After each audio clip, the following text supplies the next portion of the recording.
Additionally, here moving forward, you might be seeing more car charging stations around town. Volta, which specializes in charging stations for electric vehicles, is going public today through a merger with special purpose acquisition company Tortoise Acquisition Corp. The deal that values the EV charging network at more than $2 billion, with net proceeds expected to reach $600 million.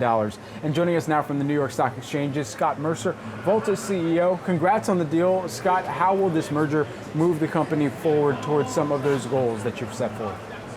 Yeah, thank you for having me. I'm very excited to be here. I think that for us, we are fascinated by where electrification is going over the next several years. We are moving to a world in which electric cars are cheaper than gas cars within this decade. And the focus for us is really on building the critical fueling infrastructure that underpins an electric transition. Walk us through why you chose the SPAC route rather than a traditional IPO. Yeah, I think so. The SPAC market is a little bit frothy right now, but for us, it was something that seems to be the way the industry is moving. We are excited to have access to the capital. And for us, I mean, as a simple example, when we went to talk to Washington, they were only looking at companies that had actually pursued SPACs. So looking at businesses that can capitalize effectively, this is a good route for it. When we think about President Biden's infrastructure plan that includes $15 billion to build 500,000 EV charging stations, how do you think that this $2 trillion infrastructure plan will impact the EV industry, and how does Volta fit into that broader initiative that we're seeing across the industry? Yeah, I mean, we are really looking at a massive transition in the infrastructure for mobility, for transportation, and for energy as we move towards electricity as fuel for transportation. So it's very, very good to have the government's focus and push on this. The question now will be, how do we deploy infrastructure that's of high quality in businesses that stand alone and make a return for their investors and for their ecosystem?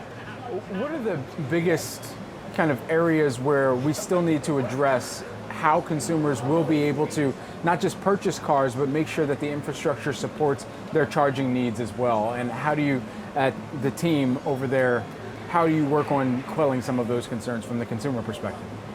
Yeah, I think from a consumer perspective, some of the big themes that we're really focused on start with universality, making sure that when someone pulls up to a station, it is universally accessible, it's available for all cars.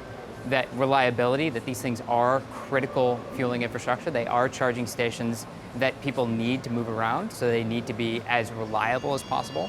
And then on ease of use and delight, putting them at places that people want to go with activities that people want to partake in while they charge their car.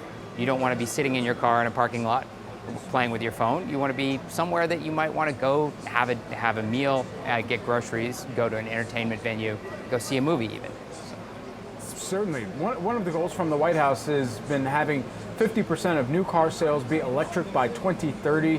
That means there's also going to need to be some prioritization across administrations in the future too, one way or the other. And so with that in mind, how do we make this more attainable? I mean, the driver for this is economics. And as we start to see more EVs come into the market that are more accessible in price, that are more varied in features and functionality, you see everything from sports cars to pickup trucks to very, very affordable cars coming into the market. Really, this starts to become driven by, I think, the actual consumer choice. So for the government side, for really accelerating this, it's making sure that the networks from a charging perspective are easy to use, that the access to vehicles is sort of universal, that there's focus on equity and access, and that really the acceleration of the market builds a system that will be valuable for the decades to come. Certainly. Volta also operates as an advertising platform, providing businesses a way to reach millions of consumers. So how do you choose what kinds of brands to work with? Yeah. So Volta believes that as you move from a gasoline-fueled world to an electrically powered one, what we're looking to do is capture the entire economic value of charging sessions for our business ecosystem. So provide a delightful experience to the drivers that could be even discounted from other charging networks, sometimes as cheap as free, and then really focus on what drivers do while they're out in the world. Can we provide advertising for CPG brands sold in the store and measure that that will drive spend in the store up? Can we provide campaigns for OEMs and show that that will actually drive vehicle sales? What we're really trying to do is provide a messaging platform at very high-end venues that advertises to everyone coming to that venue, and that because it provides a service that's valuable to the community, is truly measurable in a way that traditional advertising in the real world has never been. All right, another form of out-of-home advertising. Going to be interesting to see how you continue to ramp that up too.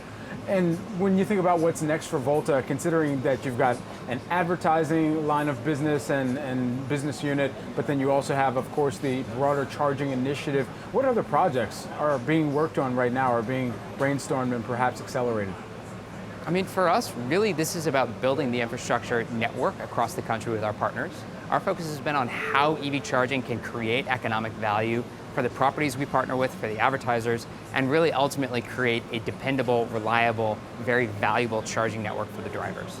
So right now, as we see people move towards an acceleration in focus towards electric vehicles, towards the infrastructure, and really towards that point at which the price of the cars inverts below gas cars, our focus is on building out the footprint as quickly as possible. Well, Scott, I can't wait to check back in the future to have a discussion about how we just charged based on one of the infrastructural advancements that you and the team are working on. So much to come, and exactly excited for that reason here on the day. Thanks so much for joining us here on Cheddar's Opening Bell. It's Scott Mercer of Volta. Very exciting work that he and the team are doing over there.